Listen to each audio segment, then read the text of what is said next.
Dr. Laura. And I'm Matthew. And this is We Changed Our Minds podcast.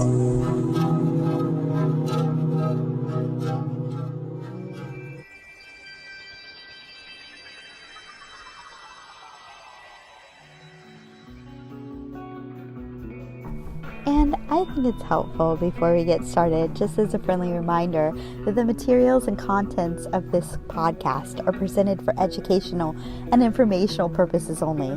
So the materials and contents are not medical, psychological, legal, or other professional advice, and they're not intended to be substituted for professional medical advice, diagnosis, or treatment.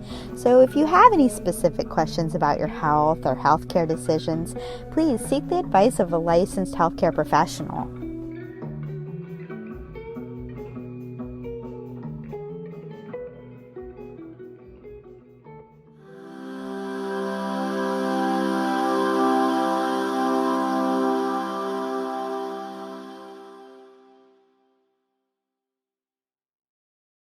So Bobby, this is a little of a side topic, but one thing that we've done with the magazine covered is we've done some focus on entheogens and kind of the. Are you aware of the resurgence of research in psychedelics that's been happening in the last 5-10 years? No, really? There's a huge resurgence as far as legitimate research into LSD, psilocybin, MDMA, the whole gamut. A lot of exciting things are happening. We're just curious, if you could somehow distill, looking back on all those years and the things you gathered from your former psychedelic experiences, what you would distill out of all that as kind of the key insights or principles that you still carry with you today. Try to be ready for anything.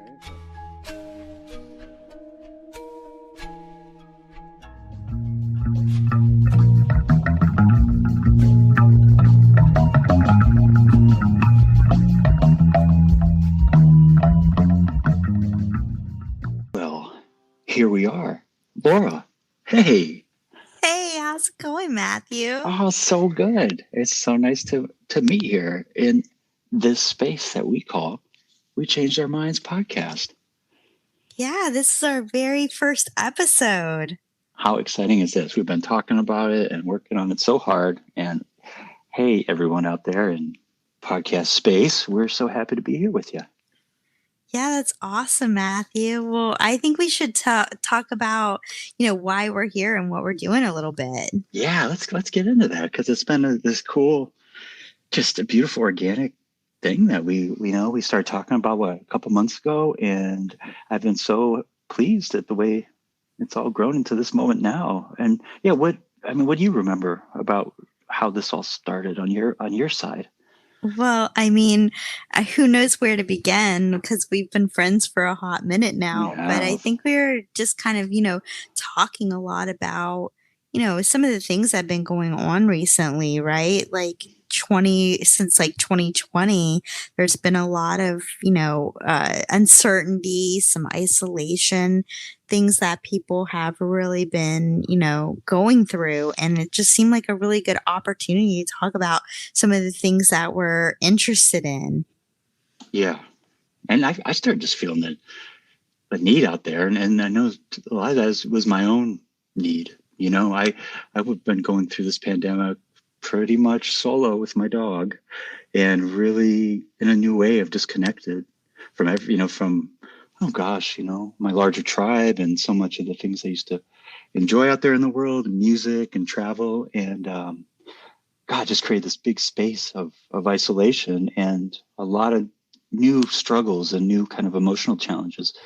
And I just started thinking about a lot of what I would want if I could offer myself something or someone like myself out there. What would help in this time? And I just keep thinking about community. I keep thinking about finding a way to reach across this distance and reach through that illusion that we all have right now, that we're at times alone, and really shine through it because we're not alone and we're all going through similar things. And I know everyone's different in how they're rolling with it, and I wanted to start looking at just kind of helping people keep out of trouble, with the things that they're doing to get through. It's a hard time, and hey, we all go to a hall pass right now. If you can get through healthy and sane and get to the other side, we can work it out, but in the meantime, I think a desire to help people is really on the top of my heart and why I'm here. Yeah, well, you have a big heart. That's why. And then, You too, man. yeah, I don't know. I thought of it as a great opportunity. Just kick it with you, have conversations, laugh a We do little have bit. fun, don't we? Yeah, You've been warned, folks. laugh a little bit about some of our crazy, shenanigans and brouhaha. But I think, a lot of that is almost like foundational for us, right? It almost helped prepare us in some ways for some of the unprecedented challenges that have been kind of brought into our lives and some of the things that, people are struggling with, right? You kind of touched on it a little bit, but I think hopefully this podcast gives an opportunity to really build a community with people and hear their stories and laugh and build on some of the things that, be a bigger, broader conversation about recovery, addiction, different kinds of models of healthcare and different ways of approaching that, right? We've had such an interesting and rich, wonderful tapestry of I don't know, kind of American counterculture and music woven into our lives since we were early teens. And, not that I took it for granted, but it was so ubiquitous, the community and the music and the experiences, that when it all has been paused, boy, I think my appreciation of it and my desire to, preserve it and share the things we've seen and the value of these cultures, and pass it on, make sure they don't fade away, not that they could, but you wonder times like this, the world could really shift, and there, could be temporary spaces where there isn't the music and the gatherings. And it's been so vital to my life. It's been so vital to my health and my happiness. And so I'm really honoring it in a new way. And that's part of what I'd like to do with this podcast. We have a lot of great stories to share, and we've seen some really interesting evolutions of American culture and counterculture, that need to be passed on. Well, I mean, we grew up in the 70s and 80s, so in the 90s, right? Oh, right. Our kids, born in the late 70s, and mostly had our childhood in the 80s and our teen years in the 90s, and that's just meant we were in this kind of cultural time of everything. I mean, punk shows, hip hop, jam bands, psychedelic music, festivals, all of these kind of things that, like you said, just aren't happening right now. So it's kind of fun, but what did we get from that? And what can we share from that? Right. Totally. And hey, the 80s rocked as a time to grow up in as a kid. I don't know. I get fonder of it. It's the more time that goes. And I look at the world today. I'm so grateful we had that window before computers really came in, and all the influences of social media. I mean, we used to just we would get in our big wheels and ride down the driveway as fast as possible and throw the brake on and skid around. No worries about cars coming, no car seats, no seat belts, just jumping around the car, ride a bike, no helmets, do jumps. I mean, these are it's definitely a time where risk and risk assessment wasn't necessarily a high priority all the time, right? Before we knew how dangerous everything was. or how to navigate our parent latchkey kids, and definitely your parents just being go out and play till it's dark, and I just think and the different generations definitely didn't have that kind of freedom, right? It seemed like a different world, I'm not sure a lot of people say that as adults when they look back, but it was. I'm really proud of that. The first part of our life was without computers, and it's tuned my head in a way that I've retained, and I'm grateful for it. I know I find Laura's life really, really super interesting, and I mean, you just got your doctorate. Why don't you tell people about where you are and how it all I mean, came to be. it's a big question, but right. walk us down memory lane a little bit, Laura, because you have so much to say. It all started in a long time ago, in a galaxy far away. No, I don't know. It's I think it's like a kind of a story of Americana, and in a lot of ways, right? Oh, yeah. I came from like a big family and really religious, and we moved around a lot because my dad had a job where he moved a bunch. And so I always had this kind of, ingrained feeling of an ability to move around, right? I didn't grow up in like one house that I was born in and lived in the same town my whole life. So it was just a natural evolution that, like, in my teen years, when the circus came to town and the Grateful Dead went by, that I just kind of jumped in on that and, kind of followed along. And then, of course, all of that time, there's also all this other great stuff that was happening too. So there was like great hip hop shows, and we used to, skateboard a lot and run up and see all these kind of like, crazy punk shows and just anything that had to do with music and just getting out there in the world. But always art has been something I think we've always had in common. When you say, Matthew? Oh, yeah. Yeah. I think we were really connected first, really, as painters. Straight out of hippie central casting, Matthew. Mama bear. Right? We've always had that wonderful earthy mother energy. Yeah, like, just lots of let's see, home birthing and cloth diapering and just like everything that you can possibly, do just to try to do a good job of whatever it is, in every way, and like organic food and the whole like hippie movement. And I think that's what brought me to Northern California, where we kind of met each other, right? Yeah. So we're both in Northern California currently. We met Laura lived up in Humboldt County, where I still am. And there's a whole endemic culture there. I guess you could say it's a unique place. I mean, I was drawn to it for its really, the natural beauty is really it's in a class of its own. The rawness and the spaciousness, and the ease of seclusion. But I think with that came a wildness, a spirit of kind of fierce freedom outside of like the larger systems in our country, that attracts certain people.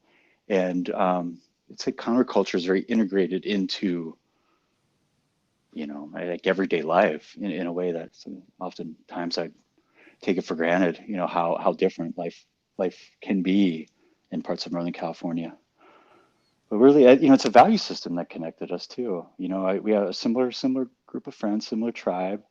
I think we're drawn to Northern California for similar reasons, which is really just a continuation of a lot of the values, a lot of the psychedelic values that we were picking up along the way prior to moving to California.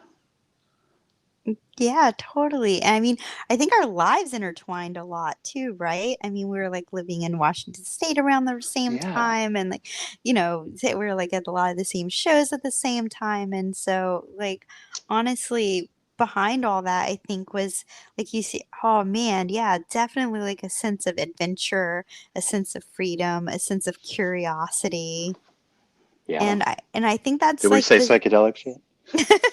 Yeah, well, that's definitely maybe like Duh. a huge, yeah, that's definitely a part of it, But I think, it's also that spirit that I also saw some people maybe like uh live on the edge, right? Because it's kind of like living on the edge of a knife in a lot of ways, right?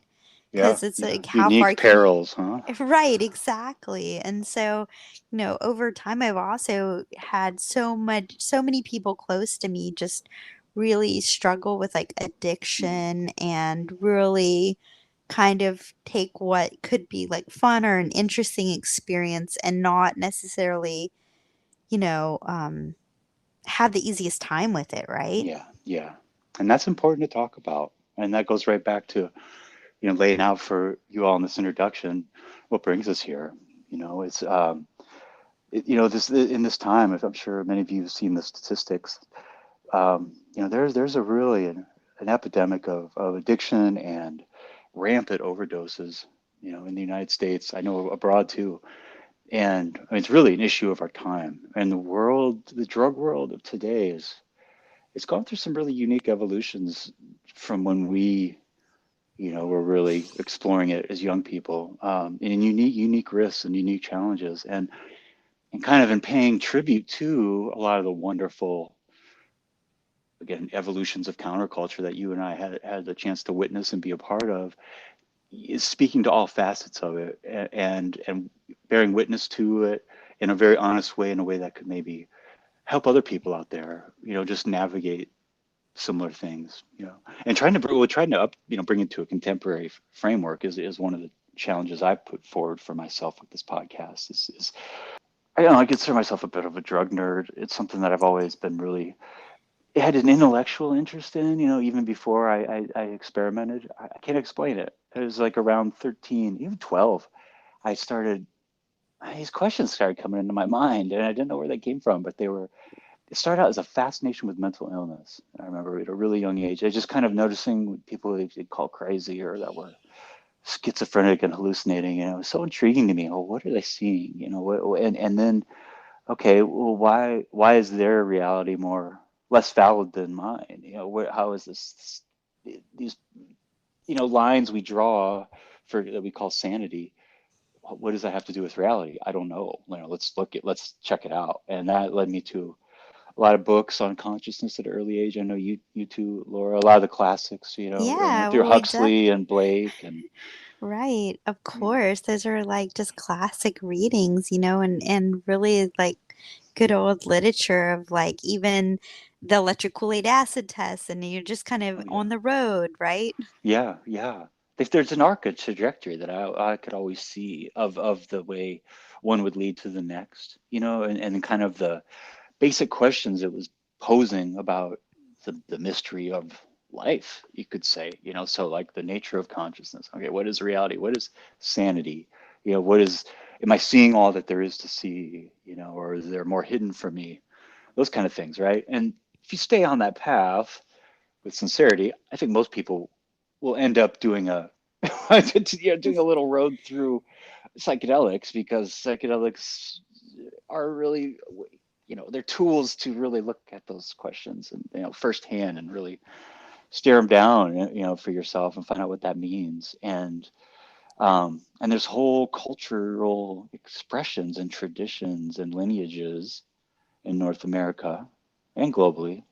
But where we grew up, that were kind of the expressions. They were the lineage holders for that kind of seeking. And I know for me, really quickly, that became Grateful Dead tour, which was a huge part of my, high school, adolescent years. I mean, boy, by 14, I had discovered them, and there was no going back.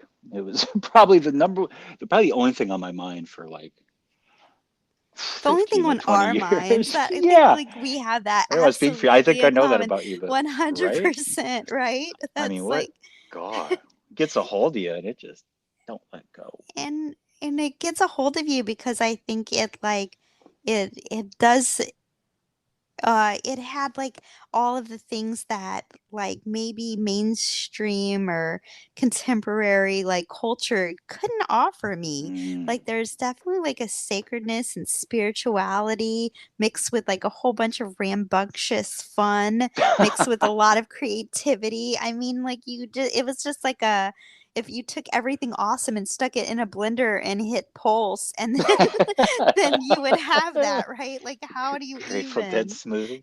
right, exactly, or just, like, super like, how do you even describe that much, like, Mm. awesomeness? And so, I my want to ex try. yeah, my experiences, I think, with psychedelics were really positive because I found myself around really fun, interesting, creative people, and, you know, uh, I guess they say, like, the set and setting, right, were just, like, perfect. Mm. What a setting too. What a, what a phenomenon. I feel like I came on board late, but I'm so grateful that I had those handful of years there, because I've never really seen anything like it since. It's obvious the ways that the seeds of that culture have continued forward and evolved, which is so beautiful and inevitable. It's so natural, for things to change and keep growing. But I'm very, I get very sentimental about that particular expression. There's there's some beauty there that, yeah, I feel it's very special to me.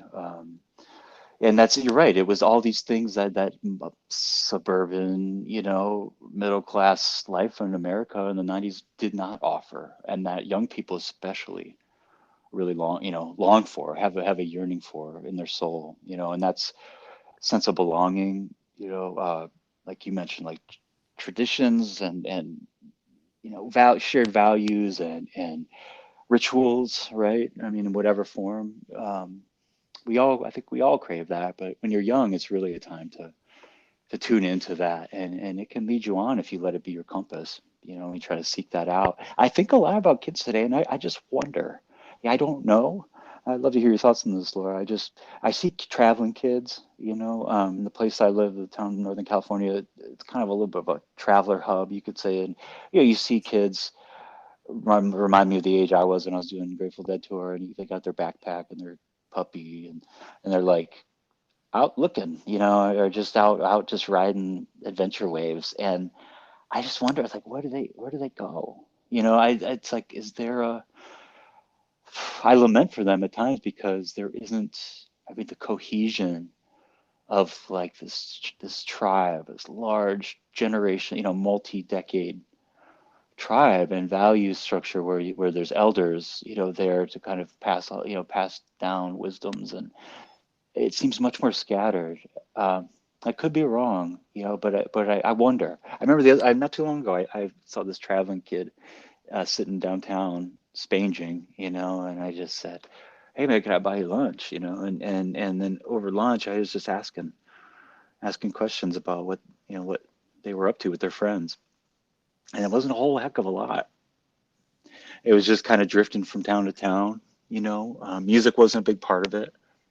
I didn't feel like psychedelics were a big part of it either. And there was some richness there that I it seemed like was kind of, you know, not as alive as when we were kids.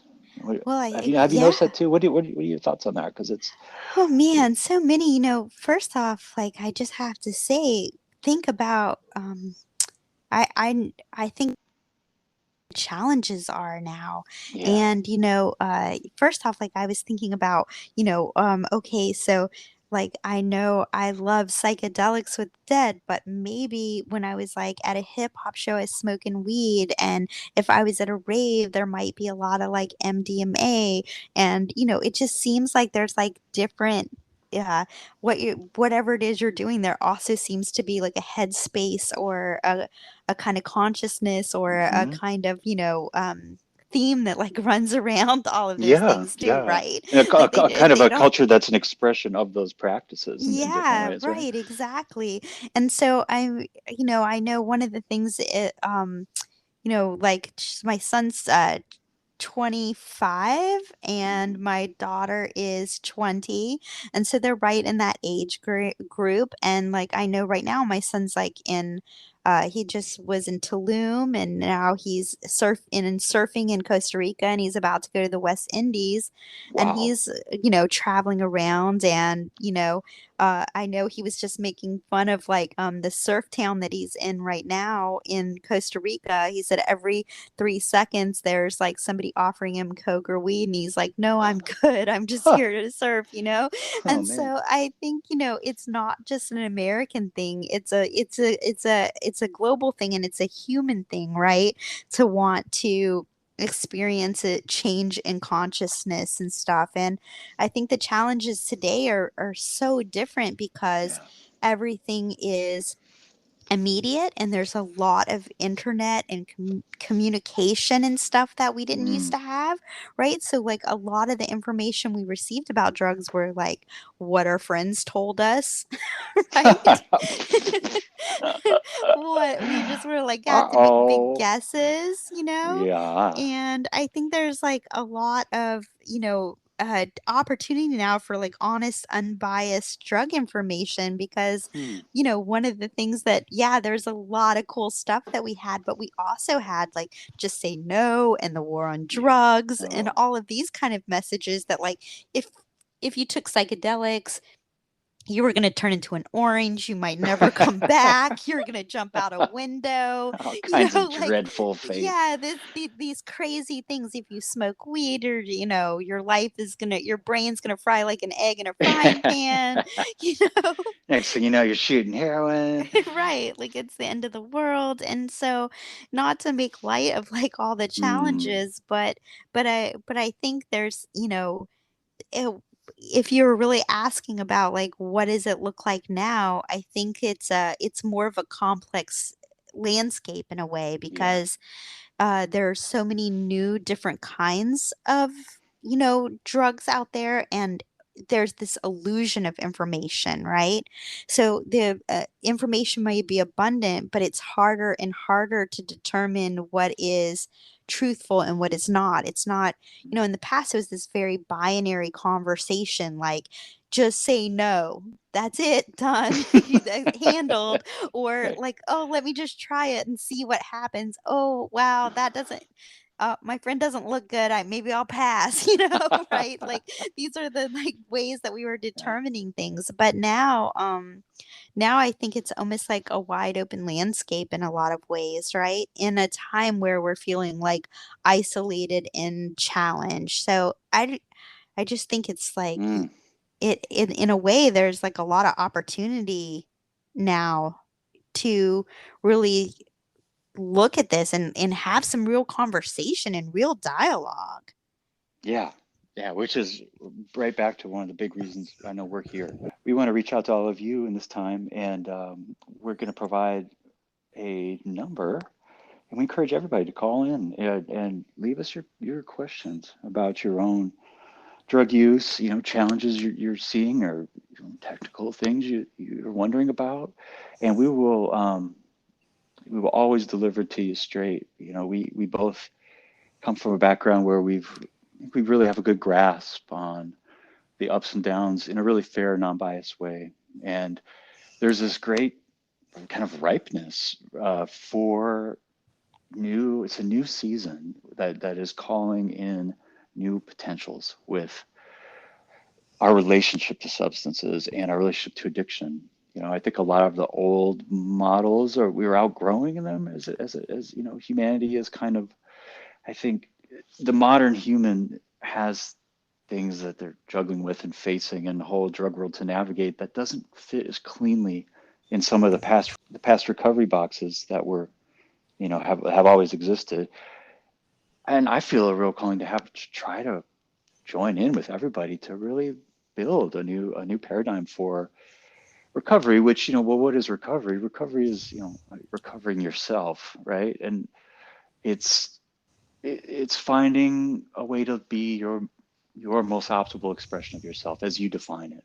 And, you know, drugs, they have their pitfalls and they have their risks, and you can lose yourself in habits, you know, that they get a hold of you, and next thing you know, you're not really feeling like you're steering your ship. It's important to have support systems.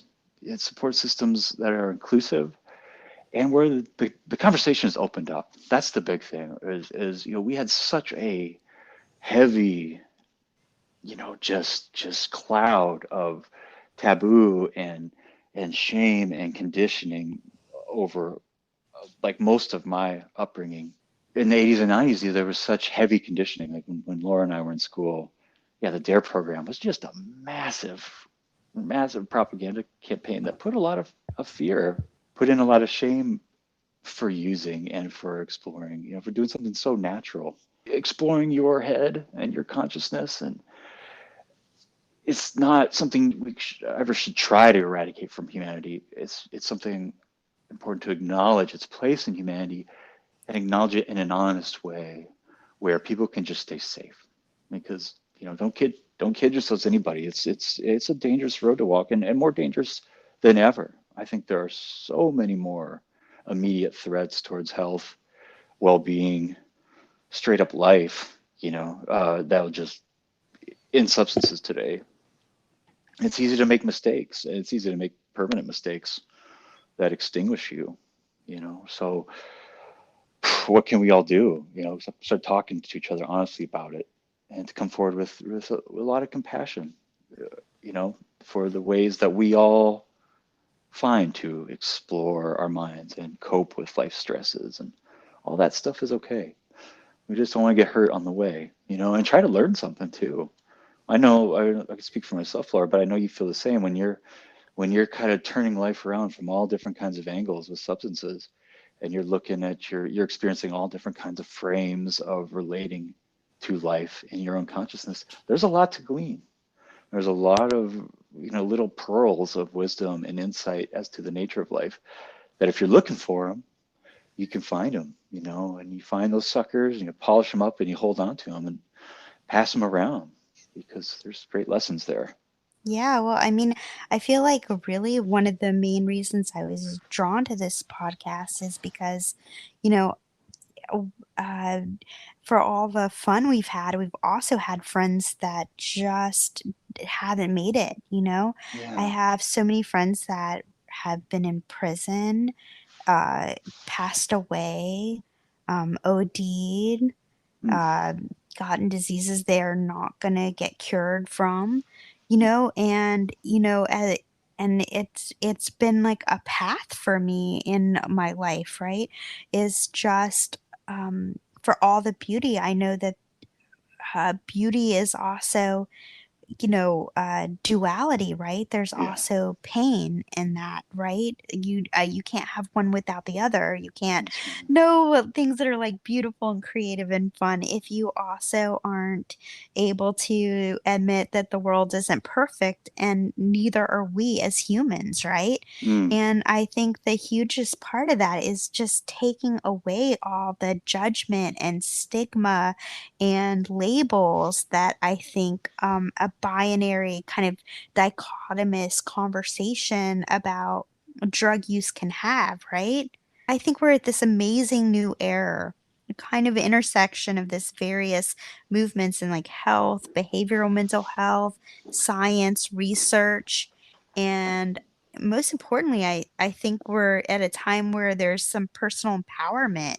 In the past, and I know you know this to be true too, healthcare was this really like rigid paradigm where you go to the doctor, he tells you exactly what to do and how to do it. The patient's compliant, you take the medication, it's a disease model, and all of that has its place and value. I'm highly invested in the healthcare system, but I also know that there's an innate thing in each of us that knows ourselves and knows our truth. And when we label things good or bad, or we put value judgments and moral judgments on them, we might miss an opportunity for true health and healing.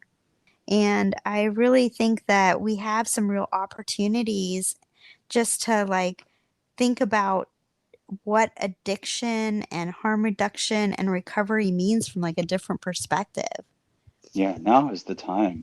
I mean, I think most of you out there probably feel it too. I mean, it's knocking, challenging all of us to redefine, our relationship with health, the kind of society we want to live in, the kind of relationships we want to have with each other, the kind of individuals we want to be.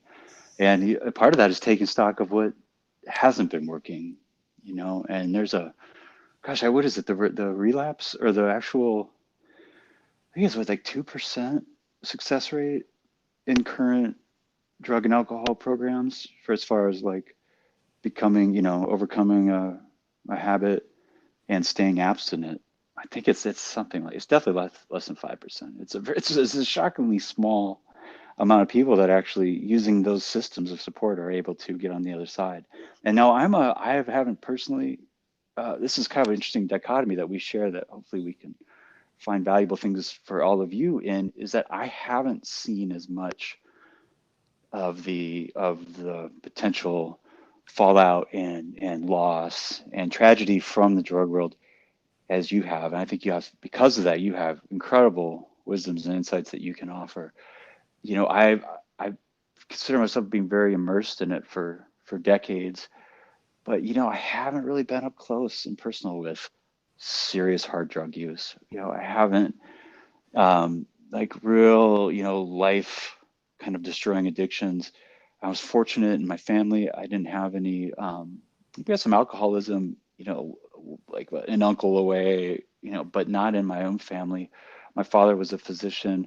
My mom, bless her heart, was just this amazing mother and housewife, and just, but straight as arrows, man, both of them. It just wasn't drugs, and it was not a part of coming up. And the only exposure I had to it initially was the D.A.R.E program, and this heavy, I didn't even know what they were. I remember being so young, and it fucked me up, man. I gotta say, it's funny. It's like I think my extreme like psychedelic self is like probably partly a byproduct of such a heavy trip laid on me so young about things I didn't understand. It was like, and most kids want to be good kids. They want to do the right thing, and they want to have friends and be liked and not disappoint their parents and their teacher. I think most of us have that in us as kids, and then so at a young age I start talking about this thing, these drugs, you gotta be looking out for them, and if anyone offers them to you, you run the other way. And there was these after school specials, it'd be kind of fun if they had those still, although yeah, there were some bad ones. I mean, I don't know if you Yeah, that just you say remember no some of air. those. Oh God, which one do you remember? So The crashing bad, the car, right? like smoking the joint, and like flying the car off the bridge, and Yeah, just everything bad carnage, was gonna happen, horribly, right? We were well horribly versed. exaggerated carnage. Yeah, we were well versed in the potential harms of like Like the way drugs. overversed. Right, Oh my exactly. gosh. I haven't really actually, I don't think I've ever told you this, Laura, but like, so, so for those of you maybe who are younger and this don't know the D.A.R.E program, it was basically a bunch of money was put into this anti-drug campaign in the United States, and it was integrated into the school systems. So you'd be going to school, we're talking elementary, third, fourth grade, around there. They start on you young. And a cop will show up, they have a little seminar or whatever between third and fourth period, and then the cop shows up and he talks to the class, and he's got the briefcase full of drugs, and and he's just talking about all the terrible things that happen to you if you try these, and really putting some serious fear in you. And I wasn't even old enough to understand what the fuck they were talking about, but I knew, okay, drugs are really bad, drugs, and it's so much so that I started to think that this is a little odd. It didn't last long, so don't worry about me, guys. But it was like I started to think that they could read my thoughts, like the police officer and the D.A.R.E program, and the teachers and the principal and my parents. I started to think that they could hear my thoughts, and I really, really wanted to make sure everybody knew that I didn't do drugs because I'm a good kid. And so I would repeat. I mean, who knows when you're a kid? I think days seem like years and stuff. But for quite a while there, probably a whole school year, I repeated in my mind over and over and over again, I don't do drugs, I don't do drugs, I don't do drugs, I don't do drugs. In case someone was listening to my thoughts. Yeah, wow, that's awesome. I mean, I was just really like, I don't want to do drugs. And I never saw them. I remember there was one sleepover where one of the kids, like five guys, and one of the kids, as a joke, hey guys, come here. He called a little huddle. We're at like Joey's house or whatever, and he goes, hey guys, hey, you want to do some drugs? And he pulled out his hand, and he had these Tic Tacs in his hand, and they looked just like pills. Oh, it just scared the shit out of me, man. It was definitely like an early trauma. And then he just started laughing. Oh, they're Tic Tacs. But man, boy, it made an impression. Yeah, you guys got wasted on those Did you Tic do that Tacs. too? Yeah, the freshest breath. So you were all set. I got blues, I got oranges, man, I got reds. Well, we had like so much money because I grew up in the South, and so it was heavily funded there. And Oh, it's like the 80s, did you have so the Trans Am? yes, Sick. absolutely. And like the D.A.R.E cops were like, serious business. It's like, Driving sports cars. yeah, exactly. But we would just do crazy pranks and stuff. So we had this movie theater that was like in town, and it was like the old kind where of marquee where they had like the white things Mm. and you had the black lettering that was put up one at a time, With a right? pole. You're right, with a pole, exactly. And so one night we like, I think I was gang leading this. I was like, all right, guys, like this is what we're gonna do. And I walked up the ladder on the side of the building, and it was this movie called Honey, I Shrunk the Kids. It was like Oh, playing, and yeah. and I changed all the letters around to say Honey, I Dosed the Kids. No And so, way. and so for like an You never entire told me this. yeah, That's so for like an epic. entire day in our town, the number one movie in town, because they only have like a Oh, movie theater with like just two movies playing, right. right? That's a And big so like deal. it was Honey, I Dosed the Kids. So so That's so good. so How old were you when you did that? oh my gosh, look, I don't want to date myself, but Oh my gosh. like that's like some middle school stuff or something. Wow. And That's I next just level. Laura, right. Laura went hard and young, y'all. Well, I just think that,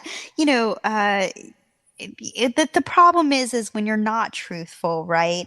And you don't tell the truth about Yeah. things, and you try to moralize and you try to criminalize. Hide, and that's where lies come Right. in. Then all of a sudden, people see through that, and Mm, and they question even more. Like if you have an honest conversation about risk, right?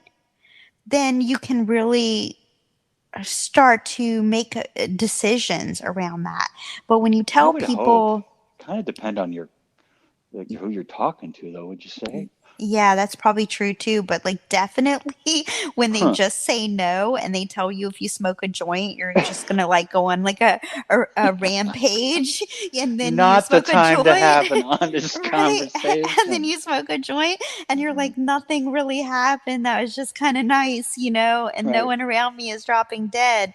It's when you're not honest Mm, about risk and you're not honest about stuff, and that draconian criminal justice policies, yeah. they really failed us in a lot of ways, And they right? did. They did. I when I look at all the real harms, that people are facing, the majority of them are rooted in prohibition. I gotta say. Yeah. There's like that litigious punitive kind of way Hmm. that the American drug laws are like strongly linked to like racism and xenophobia and sexism and classism Yeah. and oppression. I mean, we could just go on, and the truth is like in a kind of new alternative framework or model that I know I personally would like to see moving forward is a way of being, harm reduction, decriminalizing, just having really more honest and straightforward kind of things, Yeah. right? That's the first step, really. To lift that, because that's really in those shadows is where so much goes wrong. That's where you have, yeah, lies taking root between loved ones because people feel like they have to hide things, and then and misinformation. It's like you have these shadows where there isn't the light of knowledge and truth, and a lot of ill things take root there. And so we could begin to shift that together and culturally. It's, I mean, trying to, let's just put it this way, trying to eradicate, to bust your way into a drug-free society is just I mean, I think most of us by now could see what a well-meaning but primitive. I would say you failed policy. Well, certainly now, definitely that should Right. be failed. But it's this thing of like, I get it, where they're coming from. It's like, ooh, bad, stomp. You know what I mean? But it's like very caveman like, and it doesn't at all accommodate the nuances and sensitivities. But most of all, it doesn't acknowledge you, the desire and the impulse and the traditions of altering consciousness in the human being is as old as we are, and trying to get pull that, to beat that out of a human is like trying to beat a very vital aspect of humanness out of a person. It's not a question of removing it. It's a question about acknowledging it's a part of human behavior and then dealing with it head on factually so that it can be done safely and done in a way where harm is minimalized. I think that's a great starting point. And if once we get to there and everyone's talking to each other, we can start making sure that the right information is disseminating. And fortunately now, with the age of information, the internet, it's incredible. There's all the infrastructure to share information is completely in place. And there's more places to turn than ever for good drug information, just so you don't hurt yourself or hurt someone else. That's step one. And then from there, you can start getting into the nuances of the different psychological experiences and traumas and profiles that make people have different use patterns. Start to get the more nuanced kind of aspects of it. But starting first with harm reduction, I think is where, I think is a good place to focus. And then part of that is being truthful, being real open with the good and the bad, and the ugly and the beautiful that we've seen, and just sharing book information. Sharing book information, it's not that hard to understand different molecules, basic pharmacology, and how they interact in any human body. It can be known and can be mapped out in a way where you can steer it, and not hurt yourself accidentally, so you can live to experiment another day. Yeah, I would say, I'm not really trying to condone any illicit drug use, but I would just say that I know that it is something that people do, and it's something that people experience, right? Because we're hardwired for these visionary states of consciousness and exploration of reality. But also at the same time, there's a flip side to that. As much as maybe we're seeking something greater, a lot of times people are escaping too, right? Sure.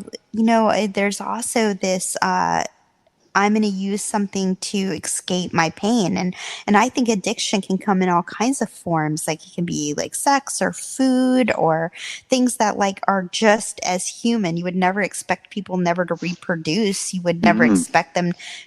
They need to eat to live, right? So right. It's any habitual distraction, right?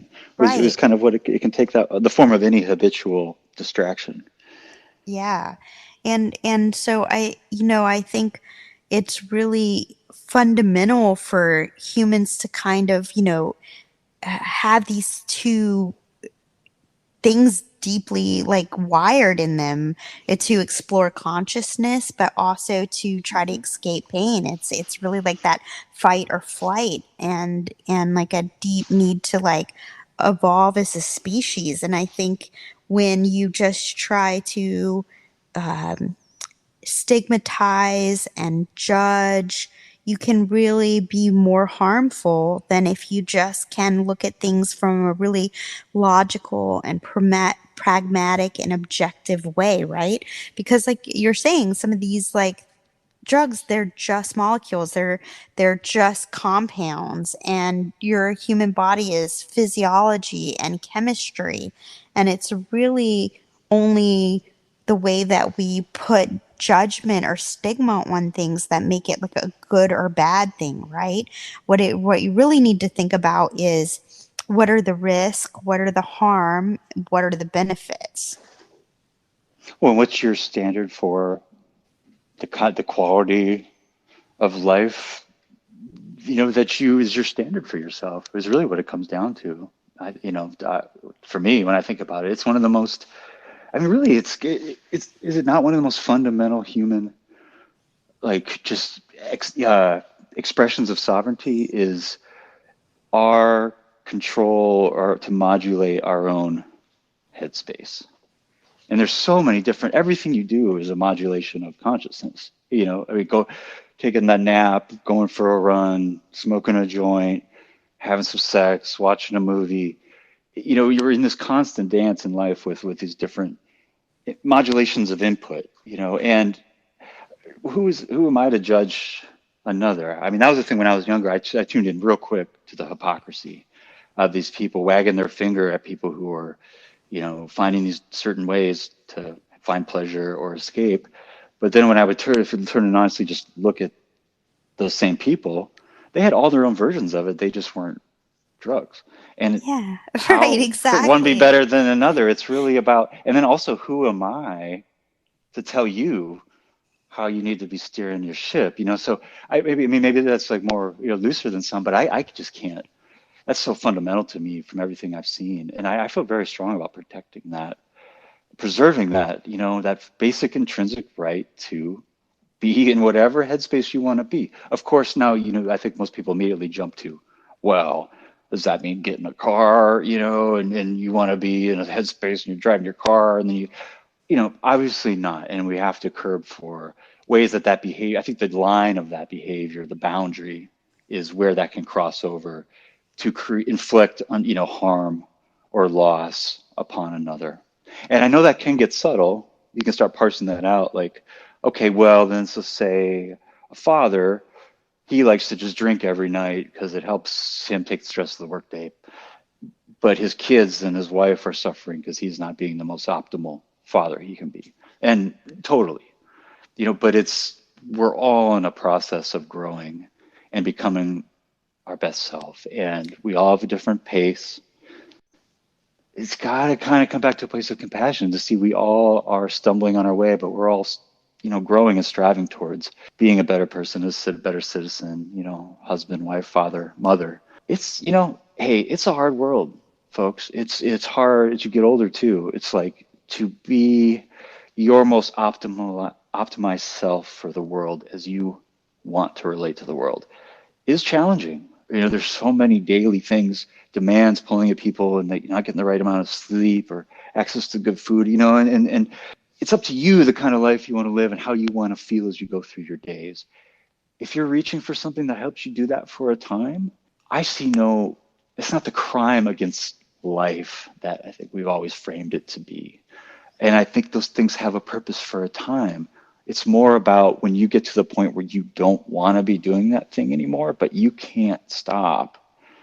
Then we've crossed over into something else where we need each other's help, and we need support systems. But if you're doing it and it's working, I don't care really what it is, and you're not hurting anyone else, that's really low on the totem pole of priorities in this world, in a world of genocide and starving and environmental just desecration and racism and like that to me is such a really low tier of priorities. Well, I definitely think that there's a real need for sense making, right? How do you mean?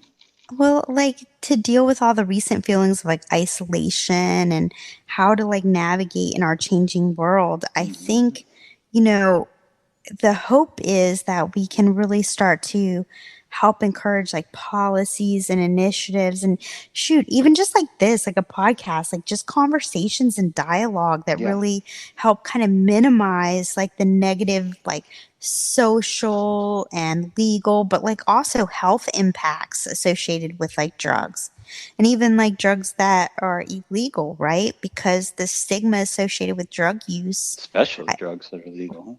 Right, exactly, because the drug policy and drug laws that make it illegal also add another layer of harm Oh, to people, right? mega. I Yeah, mean, and the impact a jail sentence can have on your life compared to a substance, it's whoa. it's insane. And so recognizing the effect that it has on our lives, I think, is a huge part of what harm reduction, in its purest form is. It's just minimizing those negative impacts and really having honest conversations, That's right. dispelling myths and misinformation and shame and secrecy and stigma and all of those kind of harms that come from prohibition. Those are huge for people to bridge, and then that's where the healing begins, right? That's where you can really start to recover or find a way to face whatever challenges you're having. That's right.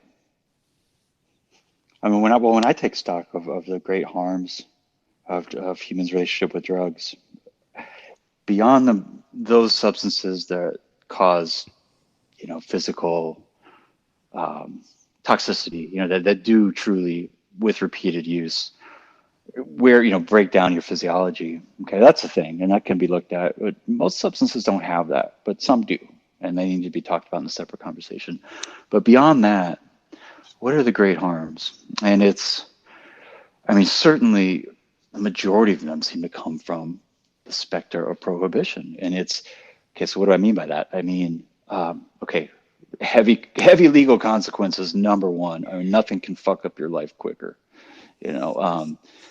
Number two, I would say the whole criminalization of the production of substances that's forced from prohibition creates a whole other host of unnecessary problems. And that is, illicit manufacture is outside of the regulatory standards, of consistency and dosage and purity. And you have this criminal aspect because you have a profit motive. And with profit motive, certain kind of folks are drawn to that. And people that may not have, good values, community-based values, they're really out for their own gain and can be very ruthless in securing their profits. So those are two big ones that really are in your face with prohibition. Another one is like we just already touched on, the shame, because it's this thing that is, you have to be secretive about it because you could get in a lot of trouble, but it's also looked down upon. It's like a second-class citizen kind of thing. And if people were honest, we find that everybody's doing some kind of drug, but certain drugs are put in this box, and so people hide them. And then the hiding comes these shadows in which things like, lying and hiding is very fertile ground for addictions to take root. I'm certain I haven't seen what like you have up close as much, but I've really, I've looked into this deeply, and I feel like I understand the dynamics enough to know what I have seen is in that hiding is where a lot of people get into these patterns with the usage that where they were able to be more open, very open with it about, and the people around them that love them be aware of it as they were getting into it. They would be more outdoors, but when you're hiding and you're using secretly, you're really setting yourself up to get on a train that you're having a hard time to get off of, and right, because it's hard to ask for help like that, and it's hard to like even kind of have like admit what's going on and stuff. Like honestly, if you're like hiding something, you're not just hiding it from the other person. There's like a tendency to kind of just minimize it for yourself. Like you almost have to convince yourself that that's true too, right? Mm-hmm. So it's like really taking that away is where you really get the opportunity to say, okay, cool, I'm done with this, or yeah, I actually do have a problem, right? Because if you're lying to others, you're probably lying to yourself a little bit too, right? Yeah, there's a whole degree of hiding it, just hiding from yourself, from others. Yeah. So unnecessary.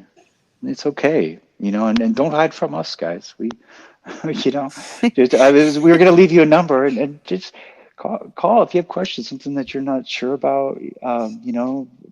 We're here for you. We're a big part of why we're here. And we would love to somehow be of service from you. If we could take, all that we've been through together collectively, Laura and I, and turn it into this resource, from which others can maybe make better decisions or just navigate their experimentation safely. I feel so great about that. It really, really would fulfill a big purpose part of my life that is so necessary for health. Yeah, and you've been doing a lot of work around this your whole life too, Matthew. You went to school and you took psychology, right? Yeah, I did. I had an undergrad at Humboldt State University. I majored in psychology, counseling psychology, and substance and alcohol counseling. And I tried to get somewhat of a formalized foundation. Like I was saying earlier, I've always been interested in, just fascinated by consciousness. And the closest thing to, consciousness in college is, they call it psychology, and it is important. It's important to have that foundation, I think. It's kind of a versatility. I wanted to have both worlds, and specifically substance and alcohol counseling. And I did some field work after college, and I've been definitely done a lot of independent research I don't quite have the academic path that you have yet, but it's something that I'm really moving towards as far as having a real foot in the new models for drug and alcohol recovery, and a whole lot of experimentation. You know, Yeah. I'll be level with you guys. I got into psychedelics as a young teen, deeply, and that held on for decades. You know, so all kinds of experiences. Well, I think, like psychedelics really go back to the dawn of human civilization, right? Because for centuries, like indigenous cultures, they use like psychoactive plant medicines and they induce these like trances and spiritual visions. It's just a kind of, fundamental human thing it's kind of just rooted in human history and it's ancient, right? These like Yeah. shamanic cultures that are like sacred or I don't know, you could say religious or at least like central to some kind of social community or tribal way of life. Like Oh it yeah. Well, and it's intrinsic to our mystical, spiritual traditions. right, exactly. And I think there's just like something when you really look at like how just it's like how just like human it is, man, Yeah, right? yeah, right. Like Come on, it's just people. right, it is. It's We're like all just looking to get high. It's just like, wow, you know?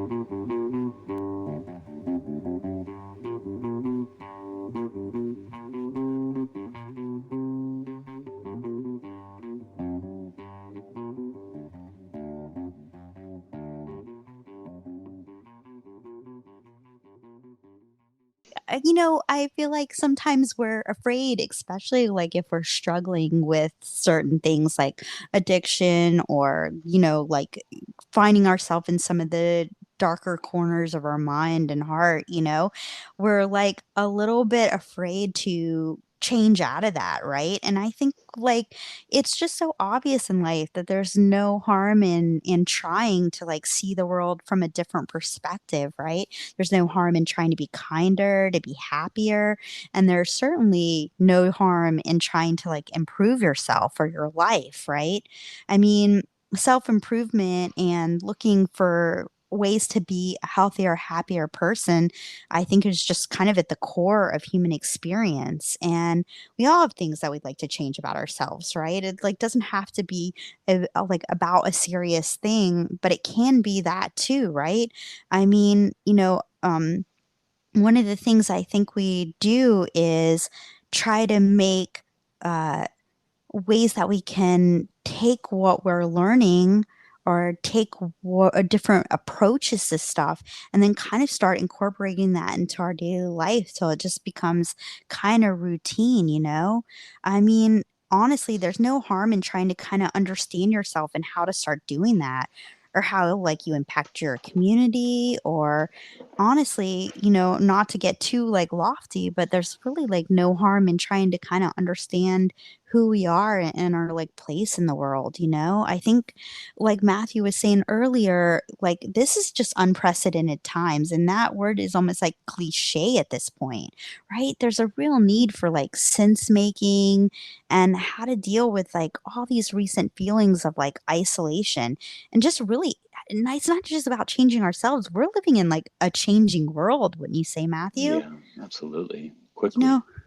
totally. And I don't, harm reduction, I think, more clearly defined or like in a kind of formalized way of saying it is like the policies or initiatives that help to minimize all those kind of negative impacts, like your social ones, your health, legal impacts associated with making drugs illegal, and, that stigma associated with drug use, because I think of drug laws and drug policy that make it illegal, I say there's really like no harm in really taking a look at that, at like how addiction or substance abuse has affected not like your life, but also there's no harm in recognizing the effects that, all of these things have on our lives. I would be remiss to try to convey a personal message that there is no harm in in trying drugs, just as a blanket statement, because I think we all know, and I don't know if it's been addressed as pointedly as it really should be, that there are a lot of unique risks that come with drug use. And I mean, there are in living life, of course, but specifically with substances, it's a very different world today for the average drug user than it was when Laura and I were coming up.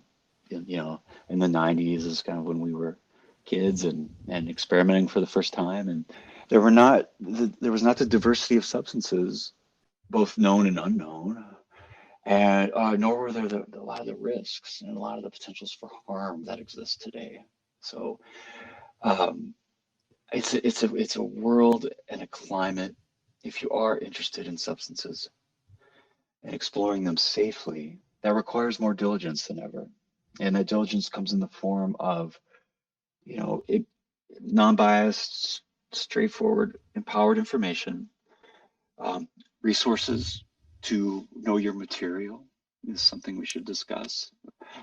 With such a diversity of compounds, and we still have the shadow of prohibition hanging over, clandestine drug manufacture, which brings about all kinds of issues with, ensuring that you're taking what you think you're taking, and really just being up on some of the unique risks. I mean, the big one that jumps to my mind is the prevalence of fentanyl, and now other analogs that are surprisingly more potent than fentanyl, like carfentanil, that seem to be just percolating into almost every drug in circulation. It's kind of been a shocking trend. First it was seemed to be a cheap replacement for heroin domestically. It quickly became something that's like contaminating most recreational drugs on the market. And I'm sure you all have heard of it. It's something to be really up on, because a very small amount will take you out. It will kill you. And it only takes once. So I would like to, in exploring this topic with you, Laura, I'd like to handle like that side of things, those different unique dangers and questions that came up to me that I feel an obligation to communicate to people and make sure they're aware of. Yeah, we're not here to like condone illicit drug use by any means, Oh but we no, are here to really like look at ways that you can reduce your harm and exposure and risk to things. And also, like an ability to kind of take a look at, what that looks like in our society as a whole. I think not only are um is there a potential for harm on an individual basis, but kind of at a larger society at whole? it's really an aspect of humanity that I feel like needs to be acknowledged as a part of humanity, and then dealt with in a way where the potential risks and harms are minimized, which is, my personal understanding of harm reduction. And, I think it did us a great service, Laura, when we were kids. Um, I mean, it was a heavy programming. I mean, the whole D.A.R.E thing, it really fucked me up. I mean, it was like, I was this young kid, it was like way too young that they started putting it on us, and it was super heavy in the 80s, and it was like just terrifying, really Well, terrifying. it was really presented fancy for us. I don't know about you, but we had them drive up in like the Trans Am with Dare like Oh wow, I logos never sprayed got on the the whole thing, and Trans and Am. then yeah, like you didn't grow up in But the grew up South the where it was crime like dog like heavily rolled by. funded, right? And so it's just this whole entire programming Oh, so basically, much money. It was a right? very well funded, very orchestrated, propaganda campaign. But like you said, because honestly, we're hardwired for visionary states of consciousness and exploration and like other realities, like that seeking the meaning of life kind of thing is, kind Mm, of it's just rooted in like human history. And yeah. I don't think you can take like, you know, um, a little program and tell people like just say no to everything. What's going to Right. happen is you're just going to have the people who really try something and say, well, that didn't harm me, so Yeah. maybe I'll try something else and do that. And all of a sudden, not to have like a slippery slope argument, but what you might find yourself is you've kind of journeyed down this path you didn't expect to find yourself in, right? Mm, mm, And I think if you have a more honest yeah. conversation that's really based on information and being more like forward and dispelling those kind of, misinformation, then you can really start to move somewhere, really start to heal and fix things rather than just being stuck with a lot of like shame or stigma or embarrassment because you couldn't just abstain from everything and not ask any questions. That's right. Yeah. There's a real cognitive dissonance that's sown in kind of the inherent dishonesty of that approach, and kids, when they're, even if you don't know better, you know better. If you don't know how you know better, kids are pretty good at like sniffing out some BS, and I just remember, I remember being really young, and D.A.R.E would come into the schools, and there was those after school specials. I don't know if you guys Oh remember yeah, those they're the that come on, right? greatest. It was always like Yeah, these like totally. horror movies about the guy who like smoked a joint and flew off the roof or wrecked the car. And you know, obviously those are risks and they should, but it was just way overblown and it was terrifying and it was also confusing. And the thing is, I think that's important to realize is there is a very important role that I mean the authorities and parents and adults can play in helping young people stay safe. Kids need a place to look. They need someone that understands. It's a complex thing for kids to wrap their heads around, and most kids want to be good kids. I mean, that's the thing. I wanted to be a good kid. I didn't want to upset my parents or hurt anybody or hurt myself or fly off a roof or you know what I mean. And so I cared a lot to do what they needed me to do, but it wasn't long before I could just see these just nonsensical kind of like inconsistencies and hypocrisies in this whole approach. I mean, it's like one of the first things I started to notice is, okay, let's just say no to drugs, right? But well, what do you mean? What drugs? Some drugs? All drugs? Because I would go home and I'd see adults drinking alcohol or smoking tobacco, and I would look on the TV and there was drugs advertised to help you with this and that, and it, navigating that as a kid, it created this kind of where there could have been the strength of clear guidance and facts.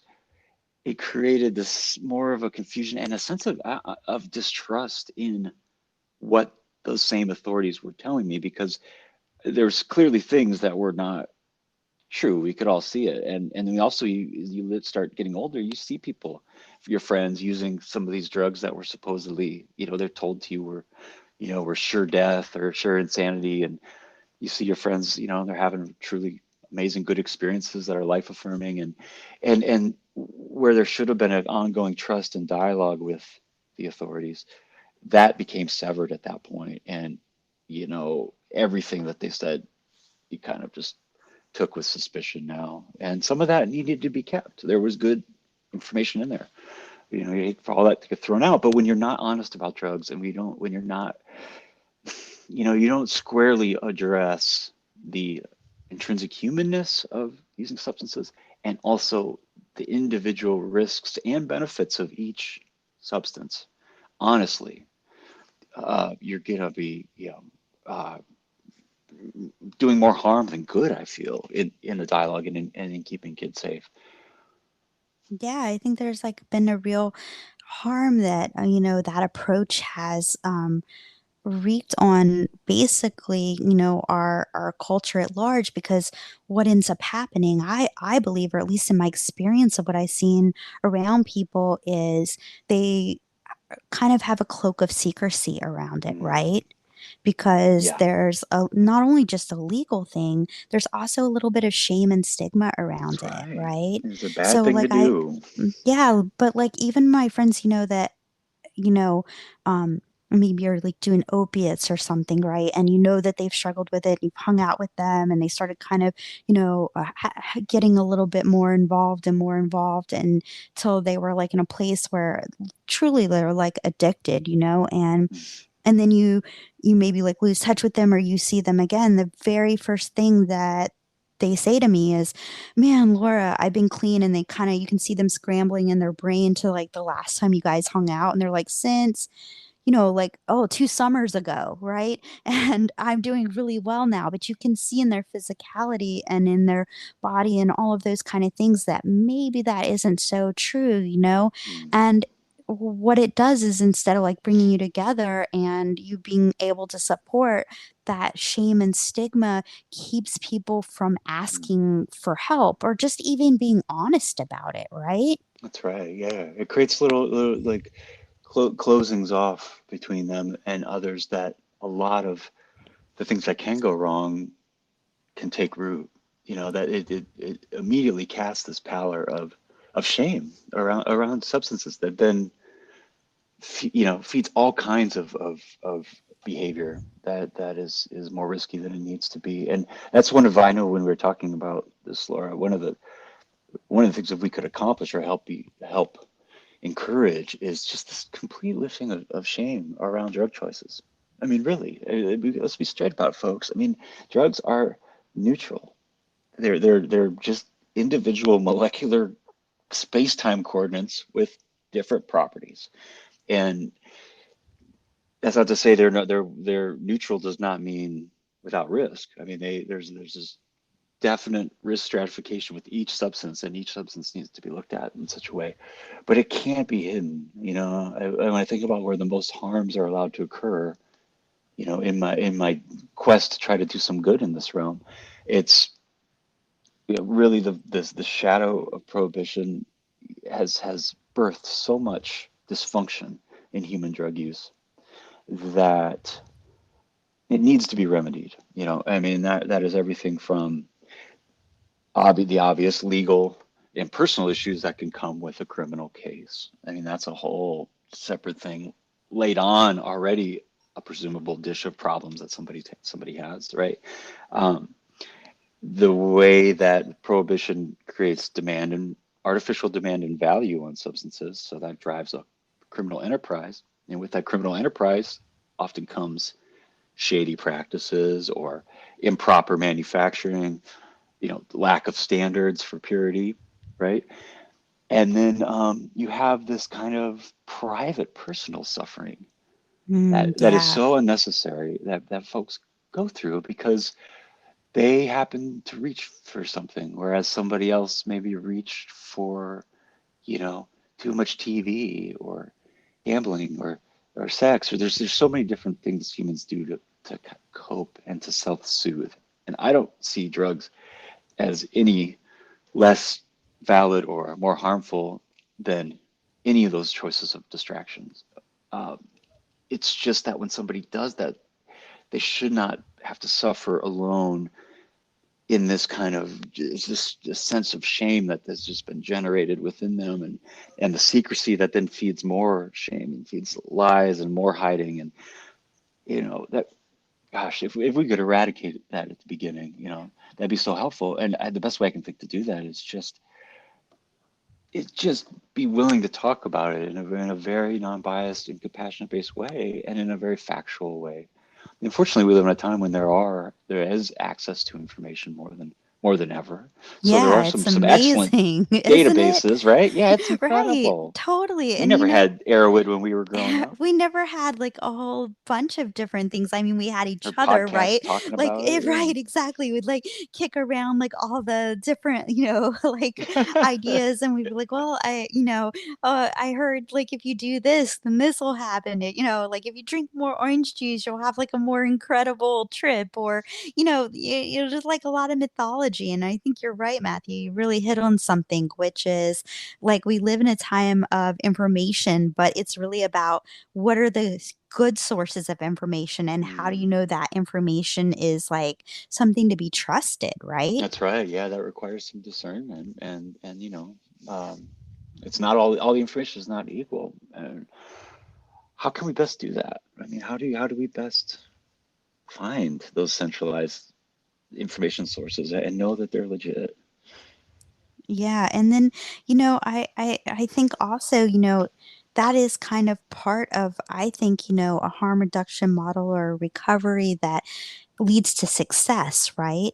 Because just like a diet or something, like there's 1,000 ways to do that, but it's not whether or not like you put the effort in and do it, it's whether does it have results? Is it like effective and is it something that's long lasting and is it something that meaningfully will change your trajectory and I guess in turn change your life, right?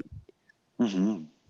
And so a lot of the models, they just prove that they only are successful for short periods of time, and then people relapse or aren't able to stick with it. But I think with some of these, with one of the things I think that if you know do something that really actually helps change the way you look at the world and the way you look at yourself, then you have the opportunity for a more lasting change, right? A Hmm. real hope that this is something that you really can put behind you and really move forward into like a new place with yourself. Oh yeah, in the individualized template for personal growth, I think is something that's really important in this time. There's I do believe in the 12 steps are very solid and universal principles by which to live a good and accountable life. I completely agree with that. And but yet there's obviously, I mean, what is it, the success rate for recovery is something around 2% last I looked. And so there's obviously, a great space here of an approach or a model of recovery that's not in place, that people are struggling, I think, to fit in and to relate and to find something that works for them.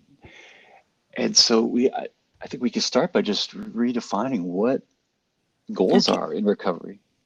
So yeah, I mean, a big part, the way I see it, is a big part of finding a new model of recovery that touches the most amount of people and has yields the most results is to, I think we have to redefine the markers of success. In the past, it was always, abstinence or not. Did you drink or use drugs or not? And there was one was you were doing it and the other you weren't. And I think time has borne out and shown that that also isn't totally like it's not a realistic template. I know it's saved a lot of lives. I mean, I really believe in the purposefulness of 12 steps. I'm so grateful it's there. And I would love to see it continue. But I see it needs to be built on, it needs to be evolved forward, and there are lots of different considerations and complexities now for the human in the 2020s working on, kicking drug or alcohol habits than there were when it was founded. There are universal things that have carried forward, but I believe there are new considerations. And I would propose that one of those primary considerations is redefining the goal. So, what can we all agree on? There's a change or a degree of personal growth that an individual is wanting to call in. They're needing help to call in, right? That's the Yeah. common thing that brings everybody there, and it generally is a looping, you know, habit, or chemical or alcohol that's got a grip on somebody, and it's feeling like they can't break out of it to be the person they want to be. Okay, so cool, we got that. So that's the goal then. What marker of self growth does the individual put forward? And let's keep the focus on that. If there happens to be drugs still involved or other drugs, as long as those markers are being achieved, let's not make that the first indicator of success. I think we need to be honest that it's in the still in play, but I don't see somebody's use, especially changing use, if they break their heavy pattern and kind of still have other things mixed in, I don't see that as a failing. And I actually, I've seen a lot of examples where drug use for a time is very helpful. I mean, that may be scandalous to say, but it's, they have a place. People, we reach for them for reasons, and for a time, they serve their purposes. I think just the issue is all things external to you, and especially drugs, don't continue working after a while, and you have to be able to move on from them, and that's where a lot of people get hung up.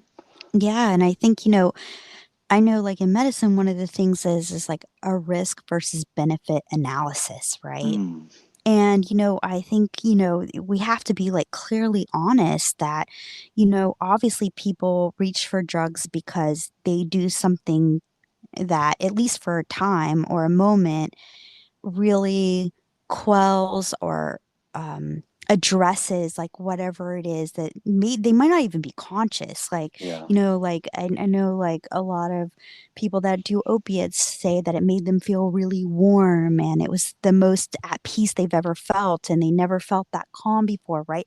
So there's something that's attractive that makes you, once you try it, want to try it again, right? Besides just like a propensity for addiction, there's something to that. But at the same time, I think part of what's so important is an open, honest conversation about risk, like risk of overdose, right? Mhm. And risk of like some of the dangers of it. Absolutely. Yeah. I'm one of the I think the leading voices and great elders in this movement that is underway with redefining recovery is Gabor Mate.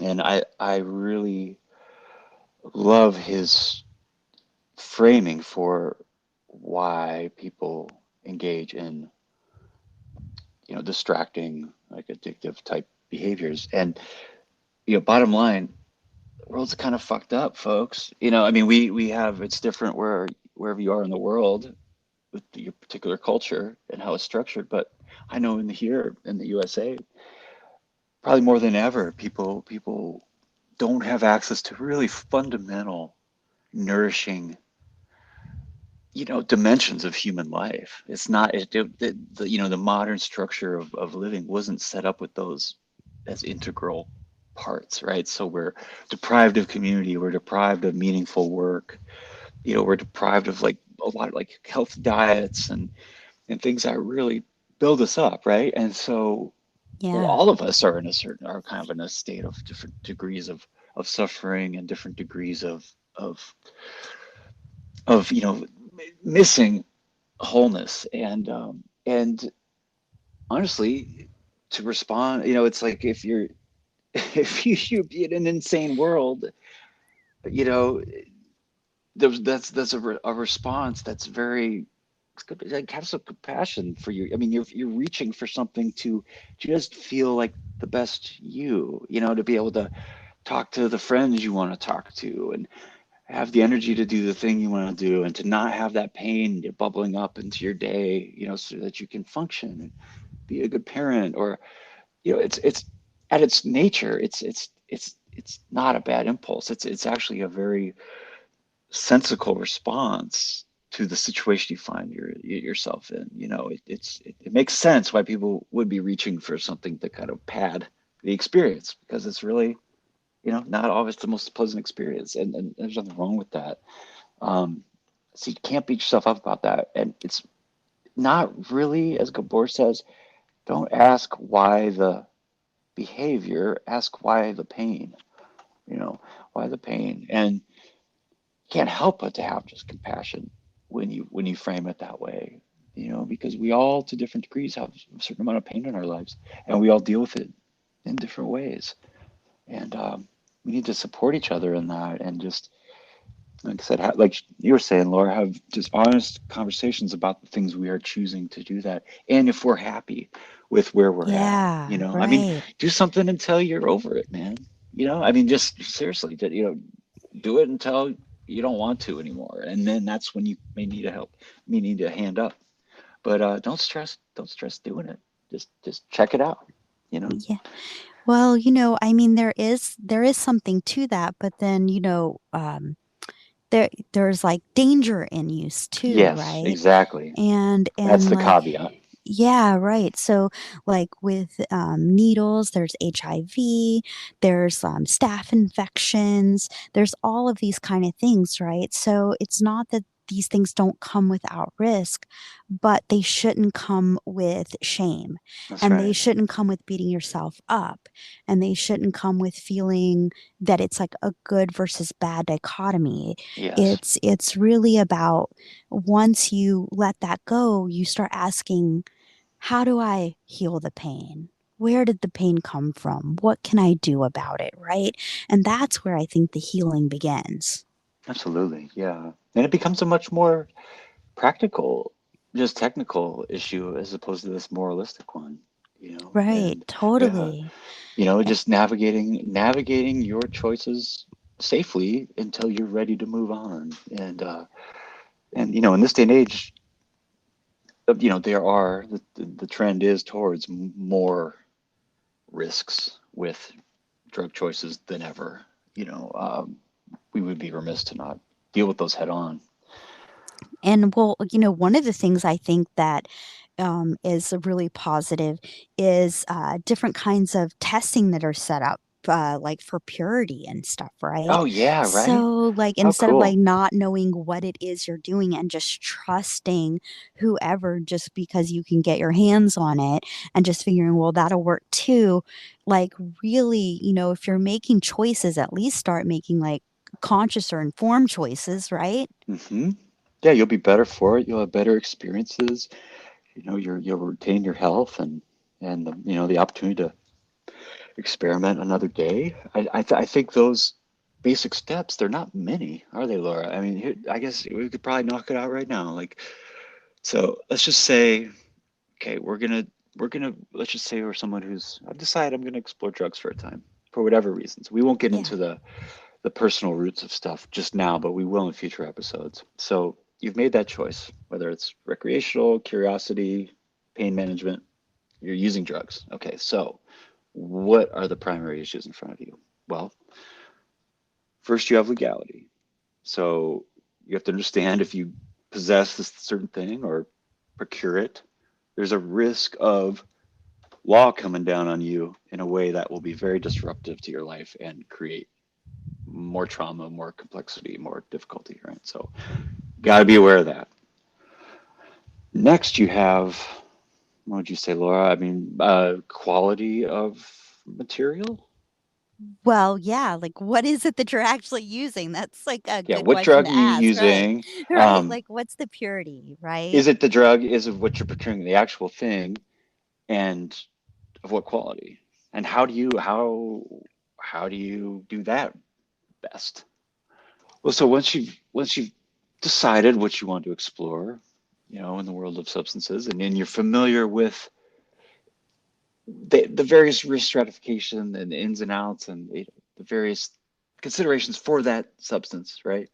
Assuming it's pure, you get that knowledge down. Then you need to turn your attention to the purity of the materials that you're acquiring. And I would say there's probably more variety, more potential for contamination or improper manufacture or admixtures in circulation than ever before, unfortunately. And you have other drugs trickling through the whole stream that can kill you, absolutely, like fentanyl and its relatives. Um, but fortunately, in response to that, we have an unprecedented access to information online, as well as opportunities to test substances, which is a really cool development. I really want to support and encourage. And there are several groups doing it. Laura, you probably may know of some too but there's I think of Dance Safe was one of the Yeah, first ones offering on-site testing, at festivals and raves, right? Or yeah, providing test absolutely. kits, I should say. Yeah, they would like, you could just bring them up whatever it is you were thinking about doing, and they would at least let you know if that's what it was or not, right? So, I think it's like really important to actually know what it is you're taking, right? Because people call things whatever, right? Like, oh, don't worry, this is just this. But in reality, and I think some of these databases show it, they're often very, very often not what it is you think you're doing at all. Yeah. There are a couple ways to tackle that, right? As the end user in an illicit market, um, taking someone's word for it isn't good enough. You know, neither is checking out your homie's reaction because Right, oh exactly. wait, Dave took it, man. He had a great time. You know, that doesn't work because that was just so much individual reactions and sensitivities. It's complicated, people. It really requires your good thought, you know, to do it well. Uh, but there are things like at-home test kits that are available. You can order those through Dance Safe. Those are basically like reagents that will tell you, it won't tell you the purity of what you have, or the quantity, but they will give you a positive identification if it is a certain substance. It'll turn a certain color. They're not, they're, I, they're good, a good starting place, but they have limitations. So although I do encourage everyone to have a couple of those at home, and they're also fentanyl test kits. I don't know if you've seen those, Laura. They're really cool. They're like these test strips. I think they're a couple dollars each. You can get like buy them in bulk, and these little paper strips that you just get a little bit of whatever into water or solution and drop it on the strip, and it'll show some lines if it's got any fentanyl in it. Got to have those these days. I really recommend those. And again, Dance Safe is a good place to go to order them. Beyond the at-home reagent type kind of cruder drug tests are actual places these days where you can submit anonymous samples. And it's so cool. Sometimes it's even hard for me to believe that this program's been around as long as it has. And a lot of people don't know about it. And it's a group called drugdata.org that Arrowwood has contracted with. And really what it is, it's this lab, and I believe in Sacramento. They have a Schedule 1 license to analyze Schedule 1 substances, and then they destroy them. So they can analyze them. It's through GCMS, do a very thorough analysis, and then they destroy the samples. But how it works is if you get on to Arrowwood and you look for the drugdata.org, there's an address on there, and you can send in pills, powders, liquids, blotters, whatever.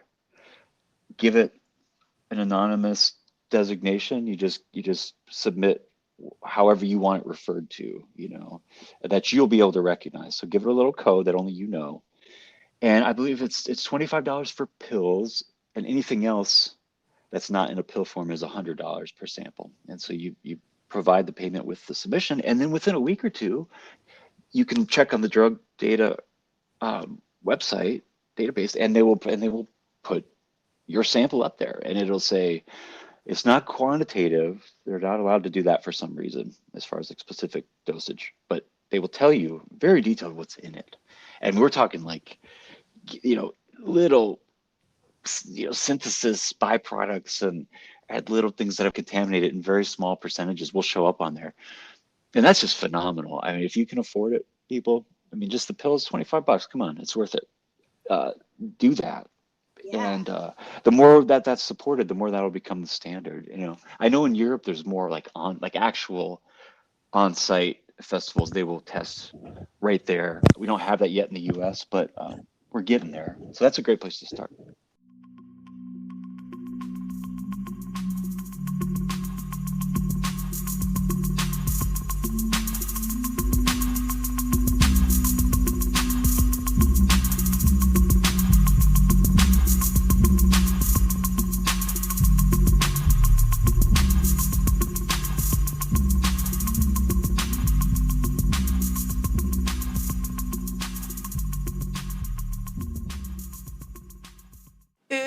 Daddy, that's my shit.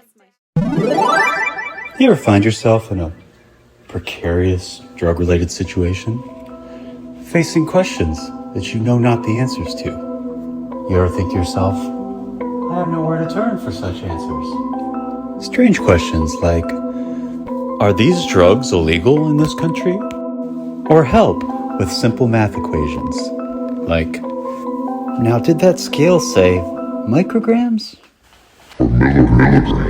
Did that last acid trip leave you facing big questions about your place in the physical universe? Or wondering if your pet hamster really could see the color of your thoughts? Or the beloved classic, am I too high, man?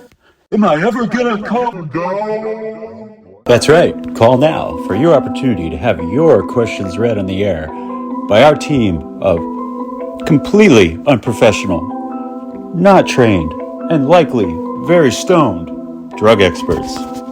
1833, I am too high. Until then, put on some good music, relax, and breathe.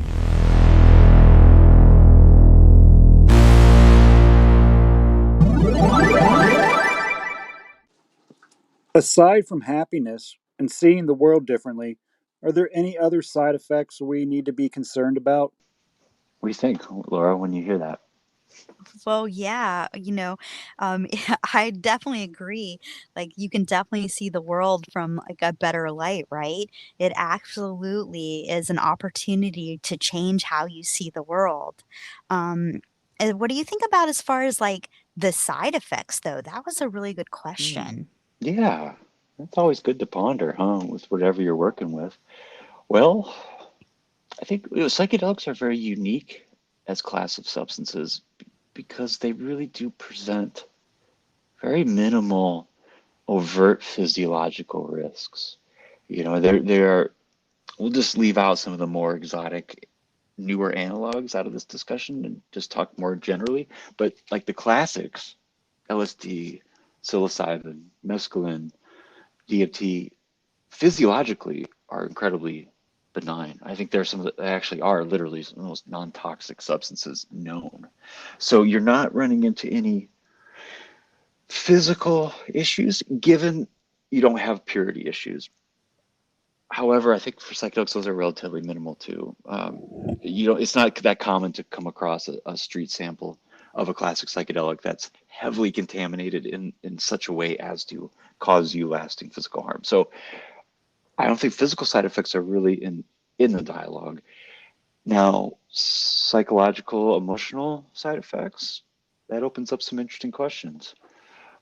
The primary risk, if we're talking, risks and side effects, is harm or trauma psychologically to your overall equilibrium that can come from a very emotionally, psychologically destabilizing experience. And when you don't have a good set and setting, and those are real old school terms, we'll redefine them in case you're not aware of, but set is your internal setting, your emotional state when you go into the experience. Are you relaxed? Are you aggravated? Are you, have you slept? Are you, sorted and primed for exploration, or are you kind of in inner turmoil? And then the setting is your external literal environment that you're going to be having the experience in. Is it one of non-interruption and comfort and security and stillness, or is it one of chaos and unpredictability? And although there are no golden set rules that are totally predictable, the more you can refine the set and the setting to be ideal for your purposes, the more that's going to serve the overall positive outcome and not create undealt with, chaotic intrusions or traumas that were brought upon you by the inappropriate intensity of the experience, in a different setting, right? Because that's the thing what you were saying. I mean, you don't have a lot of times these experiences are very intense and otherworldly, and we don't have a context for them culturally. Yeah. But whether or not they ripple out in your life afterwards and create disturbances, or they create a deepened peace, has a lot to do with how well you are able to integrate what you just experienced into your world and life view from then out. Yeah, and I think like a lot of those kind of, pop culture accounts of people just going, off the rails and stuff, um they just kind of become like common mythology because I Mhm. think, people really don't have an ability to navigate what they're experiencing or really understand it. I think they just jump into it, and those horror stories that you hear of people having like psychotic or mental breakdowns, they are possible, but I think extremely rare compared to the mythology of it, right?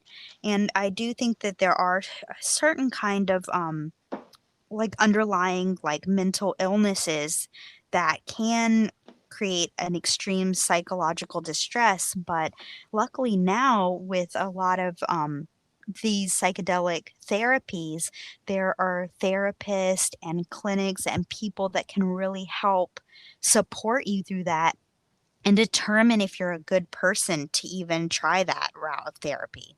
The determining factor for that, I think, is universal, that we could really firmly agree upon as a rule, is if you have, and this is something that every new person who's seriously considering psychedelics really has to ask honestly and answer completely, is do you, in your family, in your relatives, in your bloodline, have known predispositions towards some of the more serious mental illnesses, such as schizophrenia, manic depressive, bipolar?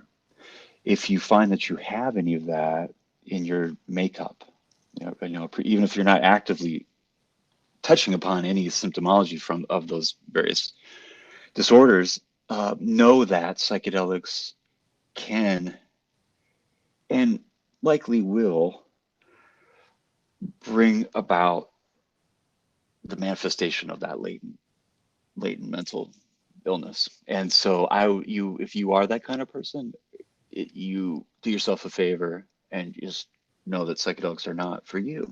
It's not, to those folks, psychedelics not recommended at all. But for everyone else, I think mostly the adverse effects are pretty short-lived to a point, right?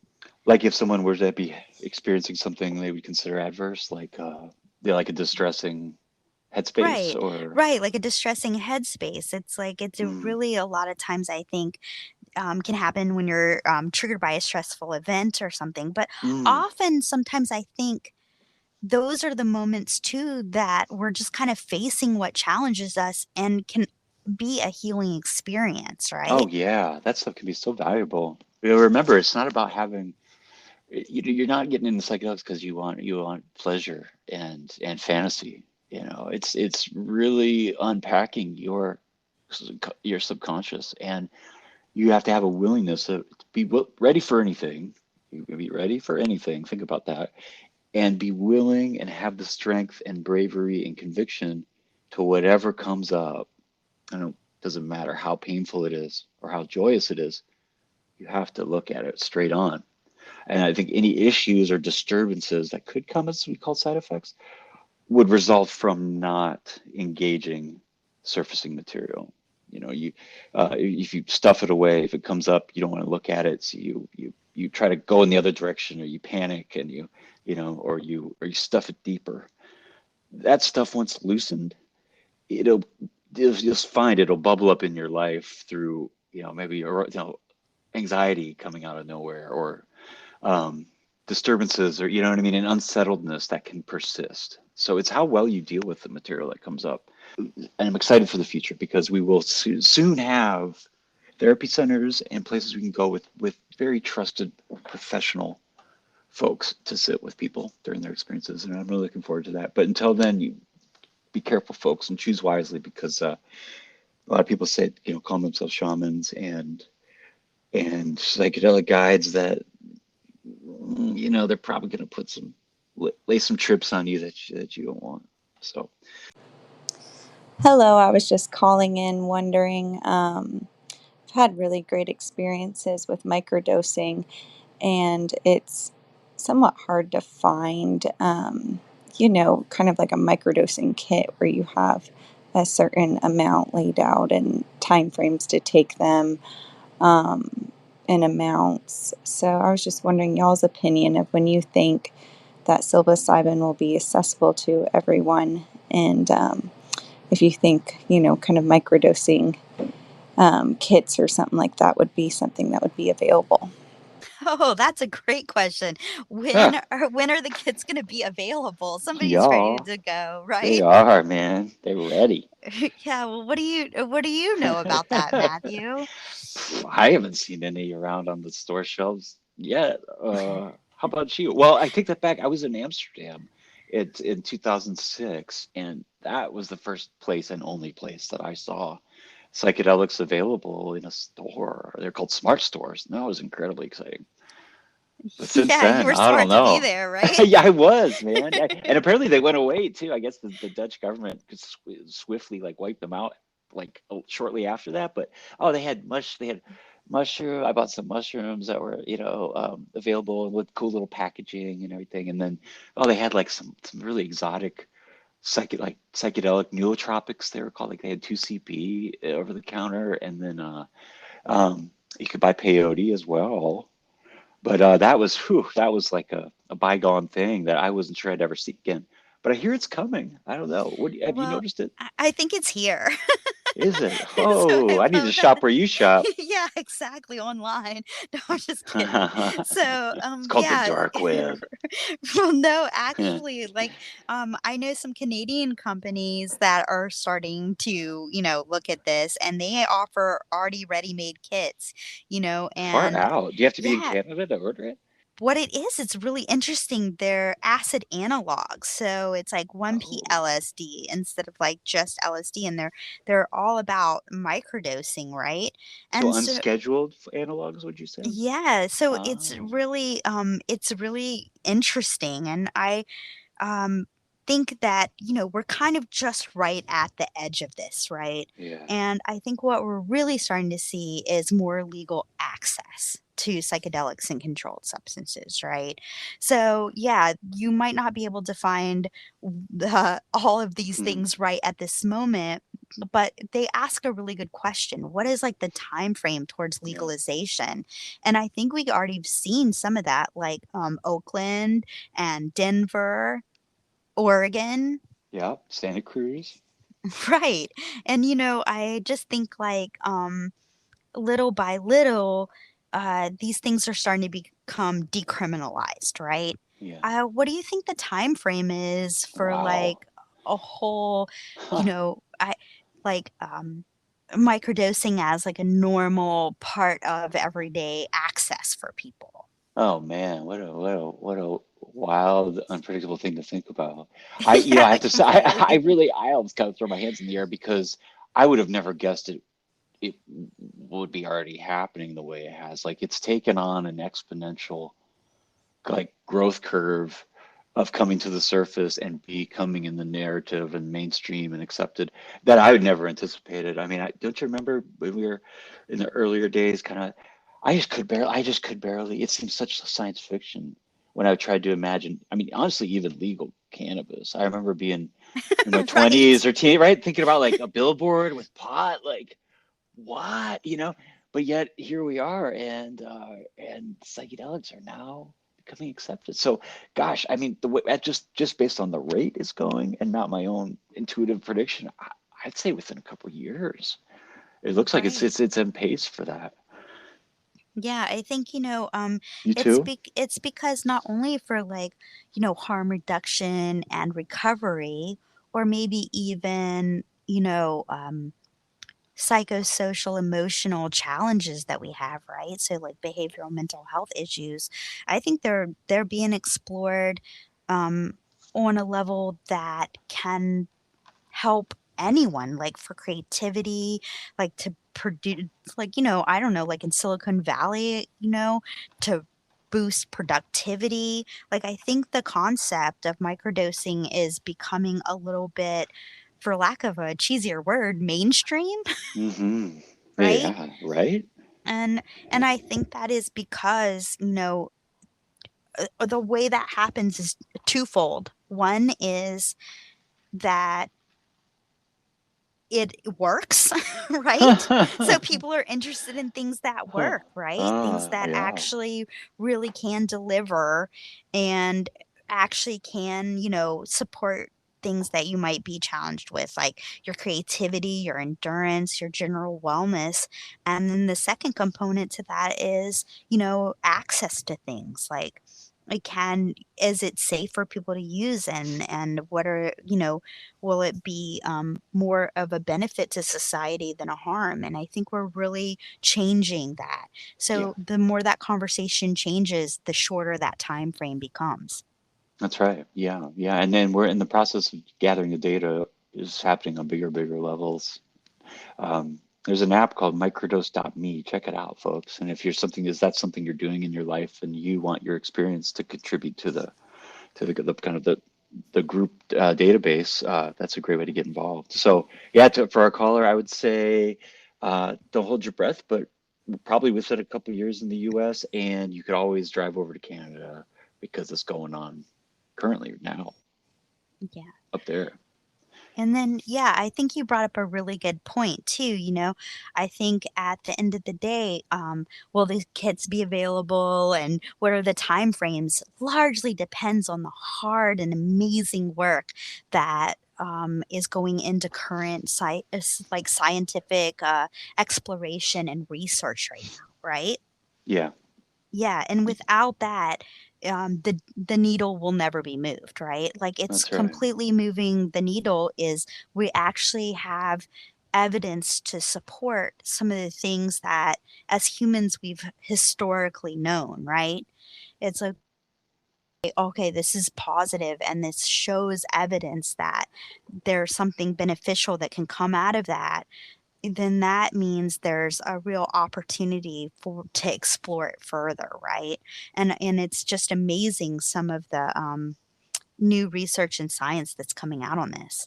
Yeah, yeah. That first step of once the the blocks of the legal barricades to research were removed and science is allowed to be, proceed forward, and these things are allowed to be assessed honestly in controlled settings as the results come out, and so too will the public will and the resources follow. And we're seeing that already in motion. And the research is happening for the first time since the 60s, and it's excitingly, overwhelmingly positive. It's strikingly so that how effective these substances seem to be for various applications. So yeah, I'm really encouraged. So let's move on to the next one. Hey guys, I just calling because I have a question about mushrooms and taking mushrooms. Not necessarily microdosing, but just like trips in general. Like when you take mushrooms and those effects that you feel afterwards, that like glow that you feel, and you feel like balanced and stuff, and you like purged a lot of stuff after taking them. I'm just wondering if there's any evidence that you guys know about or any insight that you guys know about if those effects are long term or if it's just short term and lasts a few days or a few weeks after. Well, yeah, I understand. Like, how do we encourage that feeling to never stop, right? And I think what I'm taking away from that is you're having a really positive experience, and how do you keep that feeling going, right? How do you not just go back into your normal everyday and then go back to, feeling ho hum or negative or bummed out? Both those questions were cool because they kind of touched on different facets of the same thing. And you ask it like that glow, the that good space and work you get into in a psychedelic experience.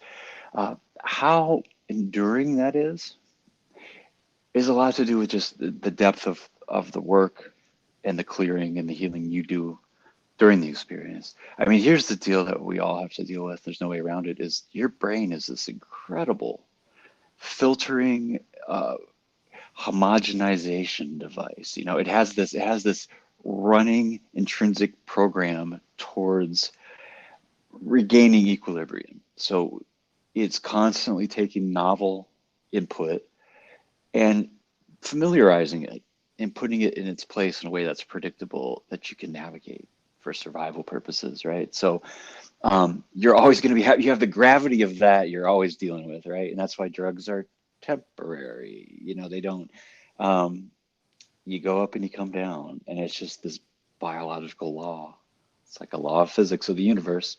It is what it is. There's really not a way around that. Yeah, I think that's what, some of the things about addiction, right? Is you're always kind of rechasing to get back to where you were, that same Oh, yeah. high or that same feeling of escape or that same feeling of like warmth and bliss and just the world melts away, right? Yeah, but it's futile, right? I mean, and for good reasons. It's like life isn't meant to be just one unending bliss state. It's all kinds of things, and for good reason, even if we don't understand it. I think you're making some really good points. It's not that just anything's one big like magic bullet or is going to be the answer to something, right? Right, You're right. not just going to like kick addiction by like eating psychedelics because you just figured out all the secrets to the world. Like there's something that you have to do. You kind of have to put the work in and set the That's right. intention and really like face some stuff, right? And work through it. Yeah, I know of no pill or substance that will do any of that heavy lifting for you. It can give you a glimpse into a clarity of vision for your goals and a new eyes on yourself and the world around you. But you have to take from that material and implement real change, which is the hard work. And it's easy to bypass that. So yeah, I mean it's making it last. I mean, geez, it's not going to. Um, Certainly how Well, much you're sleeping, sleep is like this incredible brain reset. It's amazing. I mean, how many times have gone to sleep like really high and like wake up just like baseline? It's incredible. It's like miraculous. You know what I'm talking about? yeah, Yeah, absolutely. isn't that something? And I was kind of thinking about what you said, and I was like, well, in a way, it's true. But in a way, I think it can kind of reset you and Mm, you can kind of have it last. So those are like the experiences that are going to like, last for a short time, right? Like some DMT or maybe like hours like LSD, right? But they do have this kind of ending and beginning like you're discussing, but mm. there's also this really amazing thing that your brain is capable of, right?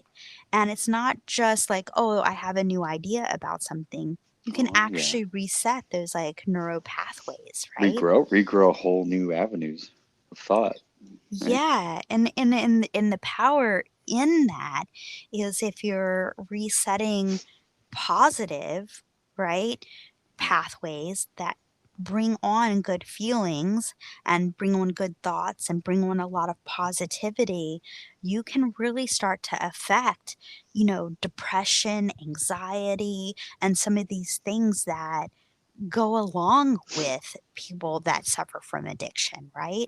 Yeah. Usually that, like you said, it's what is that pain underneath, right?